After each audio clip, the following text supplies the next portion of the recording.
Sí. Sí. En el primero vemos...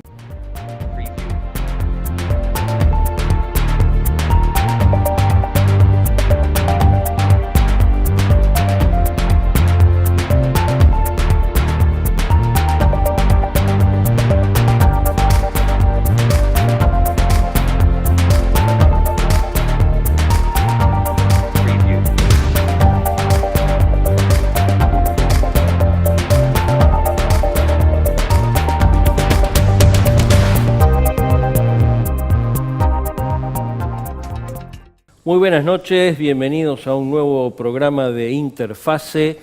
Tenemos como invitado al licenciado Ulises Candico, quien ya ha estado en nuestro programa, entrevistado por Ricardo Nievas, y como queremos aprovechar cuando tenemos la visita de especialistas en determinados campos que son algo sumamente interesante para todos, es que, Ulises, te damos la bienvenida. Gracias.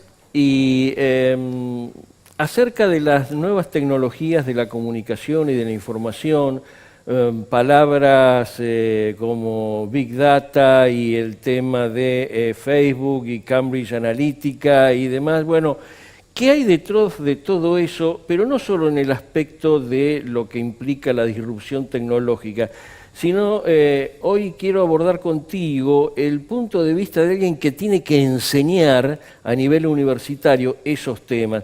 ¿Qué desafíos te plantea vos, Ulises, llevar este tema del impacto y la realidad de las nuevas tecnologías al campo docente a nivel universitario? Bueno, José, buenas noches. Buenas noches. Realmente ha sido en su momento un desafío. Yo doy una materia que es uso de tecnologías aplicada a la gestión integral de riesgo. Y cuando me llegó el desafío de armar, ¿no es cierto?, todo un programa, era decir, no debe limitarse esto a entregar herramientas tecnológicas, nada más. O sea, software o hardware, esto no es eso. No es la esencia. La esencia es el pensamiento. El pensamiento que tiene que tener el profesional de la gestión integral de riesgo. Claro, sobre todo eso tendiendo a que estamos en la vigencia del marco de Sendai 2015-2030, que claramente impulsa, ¿no es cierto?, la aplicación y el crecimiento de tecnologías a la gestión integral de riesgo. Entonces, cuando yo armé la materia, básicamente dije, bueno, lo más importante es la disrupción en el pensamiento. Cuando yo ingresé a la universidad, uno de mis grandes docentes me decía que la universidad lo que me iba a dar, más allá de un conocimiento específico, era universalidad de conocimientos. Entonces, con eso en mente, la materia la focalicé en un inicio, una primera etapa, en el que el alumno tiene que aprender conceptos básicos como paradigma, nuevos paradigmas, conocer quién era Thomas Kuhn, conocer a Meyer, conocer lo que es la brecha digital, conocer lo que es investigación y desarrollo, conocer lo que es innovación. Son todos términos que en la generalidad de las personas lo más probable es que tengamos una idea de lo que es. Pero que habitualmente esa idea puede estar cargada de nuestra experiencia, nuestros prejuicios y a lo mejor con alguna información distorsionada al respecto. Correcto. Entonces la idea fue focalizar una primera etapa de la materia en darle herramientas al alumno, que va a ser el futuro licenciado en gestión de riesgos, darle al alumno, ¿no es cierto?, herramientas para que empiece a tener un pensamiento más lateral.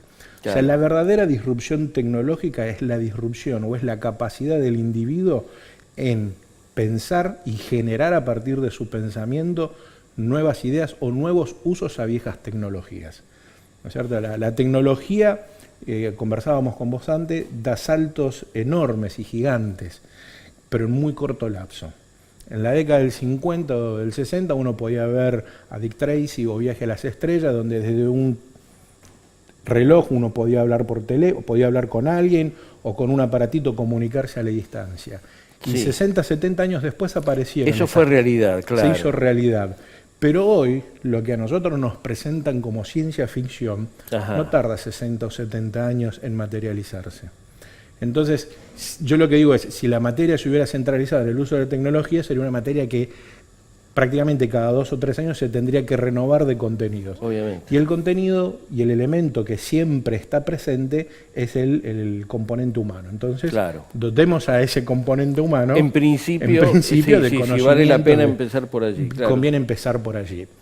Obviamente hay un montón de documentos internacionales, como vos referías, en la materia que ya vienen hace ya varios años exponiendo la necesidad y la importancia del uso de las tecnologías en el tratamiento, ¿no es cierto?, de la gestión integral de riesgos. Sí.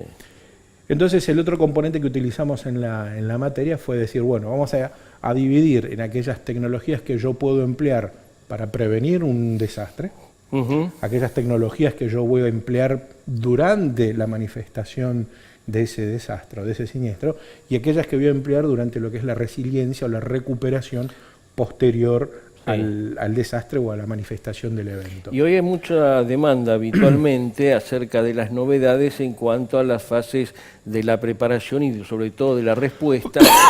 Muchos actores buscan contar con el apoyo tecnológico para mejorar evidentemente las operaciones de respuesta, pero no hay que soslayar que todas estas tecnologías tienen impacto tanto en la prevención como en la recuperación. Totalmente. Bueno, el caso más clásico o más desarrollado, por así decirlo, porque es el tema de los huracanes. Claro. Fijémonos que los meteorólogos trabajan con cálculos estadísticos, con algoritmos matemáticos para predecir la evolución, ¿no es cierto?, de los huracanes. Uno de los ejemplos más vividos es en Japón, ¿no es cierto?, que hoy ellos tienen un sistema de alerta temprana, ¿no es cierto?, tan sofisticado y tan desarrollado que con mucha antelación, mucha para lo que es el tipo de manifestación, sí, por supuesto, pueden determinar la producción de un evento. De hecho, hoy eso está complementado, esa prevención.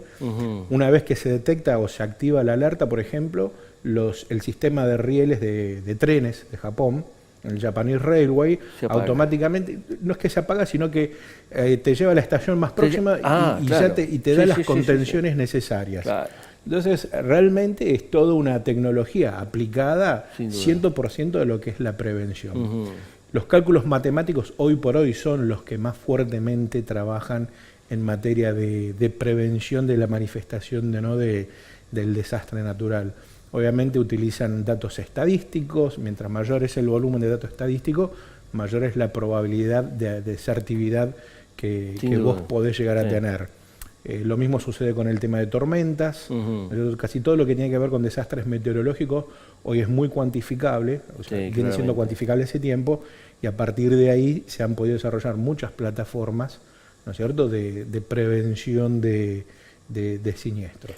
Sí, se empezó básicamente con eso, a raíz en su momento lo que fue Kobe, después lo que fue el tsunami de banda H, y bueno, sí, los sistemas de alerta para tsunami, el primero más clásico que siempre hubo en el Pacífico, más los sistemas de alerta temprana, básicamente enfocados al tema de los eventos hidrometeorológicos. Pero, ¿qué hay de nuevo, Ulises? Vos que estás, como se decía... Una cosa que me ha llamado mucho la atención, y esto tiene que ver con el pensamiento lateral, ¿no?, de lo que estamos hablando, más que la ferretería en sí, ¿no? Cuando se produjo el Katrina, ¿no es cierto?, una de las cosas que funcionaron en el durante, pero que empieza en la prevención, fue que las grandes cadenas de depósito que tenían una suerte de convenio hecho con el FEMA y con gobiernos estatales, empezaron a trabajar con el reforzar el suministro en las zonas que iban a ser afectadas y crear puntos fuera de su cadena de distribución, puntos de asignación de recursos, para que una vez producido la gente tuviera próximo a los lugares del desastre a dónde ir a abastecerse. Y eso tiene que ver con la integración de lo privado con lo público. Porque si bien las cadenas, la puedo decir porque es Home Depot, acá no existe. Sí. Está bien, armó todo un programa y ese programa, por ejemplo, una de las grandes cosas que se trabajó fue con la trazabilidad de los materiales y de los recursos. Entonces vos podías, por ahí con una aplicación, saber cuál era el lugar más próximo a tu zona, donde podías conseguir determinado, y estoy hablando de agua, ¿no es cierto?, de elementos básicos, empezando de lo básico a lo más sofisticado.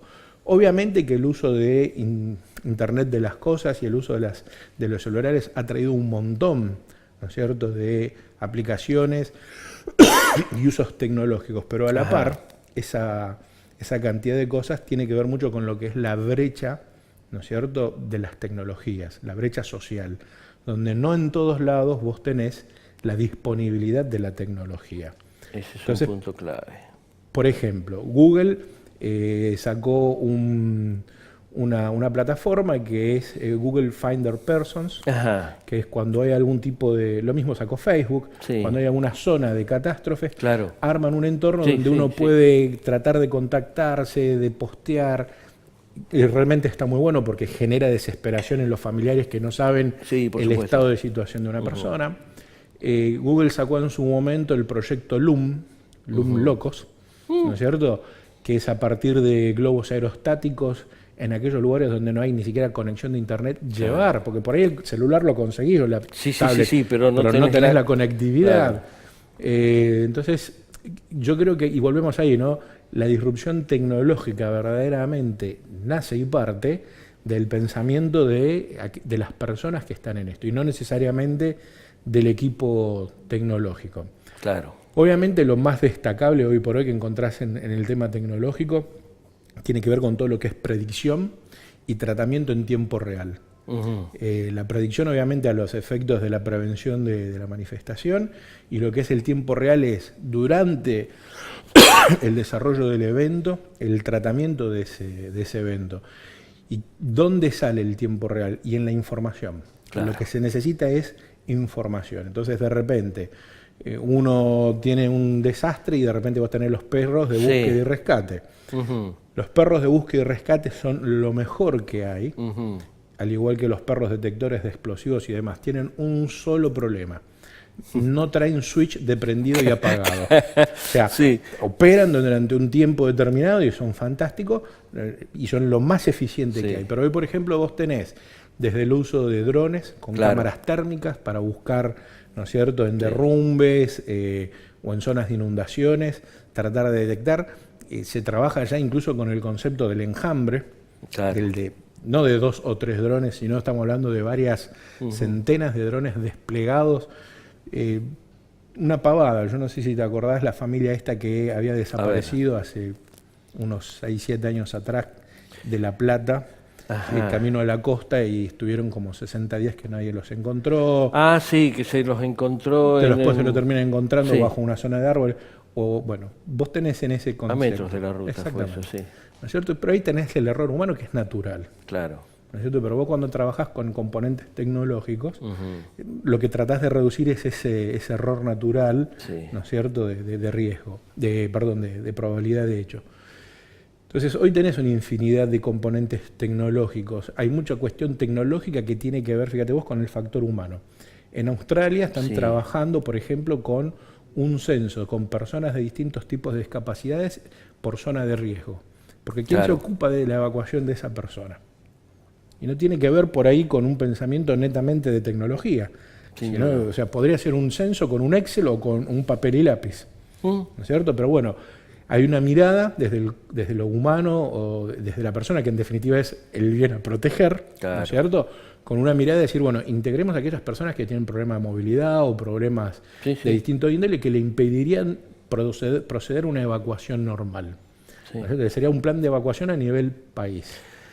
El otro gran tema tiene que ver con las comunicaciones. Sin duda. Y que tiene que ver esto con lo que es el tiempo real. Claro. Hoy por hoy, sin comunicaciones no podés coordinar básicamente No, el nada. principio básico, uno de los principios del sistema de comando incidente, el de comunicaciones integradas, que a eso le agregamos de que tenemos el impacto tecnológico y hay que enseñarle a la gente a operar esa ferretería, diciéndolo así mal y pronto, pero sí lo que vale rescatar es que yo, para usar eficientemente esa ferretería, necesito tener en claro los conceptos de lo que es un sistema de comunicaciones integrado que me permita desplegar todas las virtualidades, por ejemplo, el sistema de comando incidente. Y allá que hablé de SSI también, otra herramienta que está sufriendo, digamos, el impacto de estas tecnologías es la evaluación de daños y análisis de necesidades. Exactamente. Bueno, antes de avanzar con evaluación de daño, que es un tema más interesante, vos fíjate que en todo lo que tiene que ver, cuando vos estás en zona de desastre, lo primero que colapsa, ¿qué es? Las comunicaciones. Sin duda. Es lo primero que colapsa. Lo viví en carne propia, incluso te digo, hasta los lugares más cercanos, momentos que me desplazaba por el interior de Uruguay, por alguna inundación, que uno decía, sí, estoy acá a 70 kilómetros de esta localidad y todo, tengo todo, pero había momentos en que estaba sin comunicaciones y eso podía durar 2, 3, 4 horas o más incluso. Y ahí está y eso se agrava cuando la información que tenés que pasar es vital. Ese es el punto, ¿No es cierto? Porque si no hay nada que informar, bueno, vaya y pase, ¿no es cierto? Sí. Pero bueno, se hace vital. Ahora fíjate, vos decías, ¿no? El tema de la evaluación posterior. Claro. ¿No es cierto? Fundamental para poder tomar las nuevas medidas de prevención. Sí. Corregir los planes, ¿no es cierto?, los procedimientos que se establecieron. Y fíjate vos, ¿no?, que cuando hablábamos, ¿no?, de pensamiento disruptivo, yo básicamente lo que hago es abrir un foro de discusión por cada tema que tratamos, ¿no?, en la materia. Claro.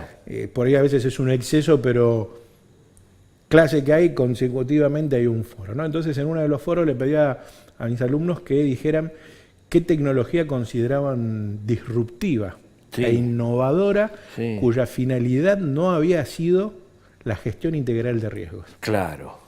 Bueno, te encontrás y un grupo en forma separada hablaban de las impresoras 3D. Sí. Y fíjate vos que es verdad, la impresora 3D no tiene ninguna afinidad en el tema de la gestión integral de riesgos, pero en la resiliencia, charlábamos con vos, cuando vos tenés personas que por ahí han sufrido la pérdida de algún miembro y demás. Hoy, a través de impresoras 3D, hay regeneración, se generan extremidades y demás, y la finalidad de la impresora 3D no fue esa. No, para nada. Y entonces, ¿dónde está el verdadero salto disruptivo? En quien pensó un uso para el cual no estaba destinada. Esa es la verdadera innovación. Ese es el punto clave y eso es lo que buscas transmitir, digamos, para que el estudiante futuro profesional en gestión integral de riesgos incorpore, trate de ejercitar esa visión disruptiva y de innovación. ¿No es cierto? Donde un destornillador puede también ser un cincel. ¿No es cierto? Que busque, ¿no es cierto?, más allá de lo evidente o más allá de un pensamiento lineal. Eso. ¿No es cierto? Es un profesional universitario, debería tener un pensamiento mucho más abierto, ¿no es cierto?, innovador. Después los avances tecnológicos, en la medida que tenga interés, él los va a ir conociendo. Claro. Porque va a ir interiorizándose a través de foros, a partir de publicaciones, a partir de seminarios, a partir muchas veces de las empresas privadas, también, ¿no es cierto?, que obviamente ven en esto una beta comercial, sin duda, ¿no es cierto?, y presentan productos y organizan eventos a través de las ferias y exposiciones que hay. Y cada vez eso está llegando más digamos, al gran público, por así decirlo. Está saliendo de los grupos especializados, ¿no? Una de las grandes cosas que ha tenido la Internet, como por así decirlo, ¿no es cierto?, o que hemos visto en estos últimos años, es la masificación del conocimiento. Sí. Después caemos en las fake news, caemos, ¿no es cierto?, también en lo falso, pero sabiendo dónde buscar, hoy por hoy uno tiene un conocimiento. No es que tiene un conocimiento, tiene acceso a una información mucho más amplio que hace 15, 20 años atrás. Yo cuando iba a la universidad y tenía que preparar un trabajo práctico, me iba a la biblioteca del Congreso. Claro. A buscar información. Sí, hemos transitado bibliotecas. Iba a la noche después, ¿cierto? O los fines de semana, no. Pero a lo que voy es, hoy el acceso es enorme. Enorme, sí. ¿Cierto? Entonces realmente lo que hay es eso. Ahora, uno de los beneficios más grandes en materia de tecnología para la gestión integral de riesgo, desde mi punto de vista, tiene que ver con esto de la integración y la horizontalización de la información y las comunicaciones. Ajá. Y esto tiene que ver con convenios de cooperación, tiene que ver obviamente con los marcos internacionales que pueden venir tanto de Naciones Unidas o como convenios bilaterales, ¿no es cierto? Se ve muy fuerte en lo que es la Unión Europea. Claro. En un espacio, por así decirlo, contenido, multiplicidad de países, multiplicidad de actores y multiplicidad de riesgos que son compartidos muchos. Ahí estás haciendo mención a otro de las metas de Sendai en cuanto a la gobernanza aplicada para la gestión de riesgos, es decir, todo este laboreo de interrelaciones y convenios y acuerdos, y una derivada que es de todo eso, los procesos de estandarización de las herramientas, de los procedimientos y de los protocolos, vaya que es un fenomenal campo de trabajo, ¿no? Y no solo es eso, sino que fíjate vos cómo para mí es un nuevo idioma unificador. Ah, qué interesante. Porque eso. Vos tenés, uno dice, bueno, a ver, ¿cuál es el idioma que más se habla? Ahí va, eso. Y hoy el idioma que más se habla no es el inglés, no es el chino, es el idioma de la tecnología. De la tecnología. Fíjate vos que hoy una persona sin conocer un idioma, intuitivamente puede utilizar, obviamente con limitaciones, herramientas.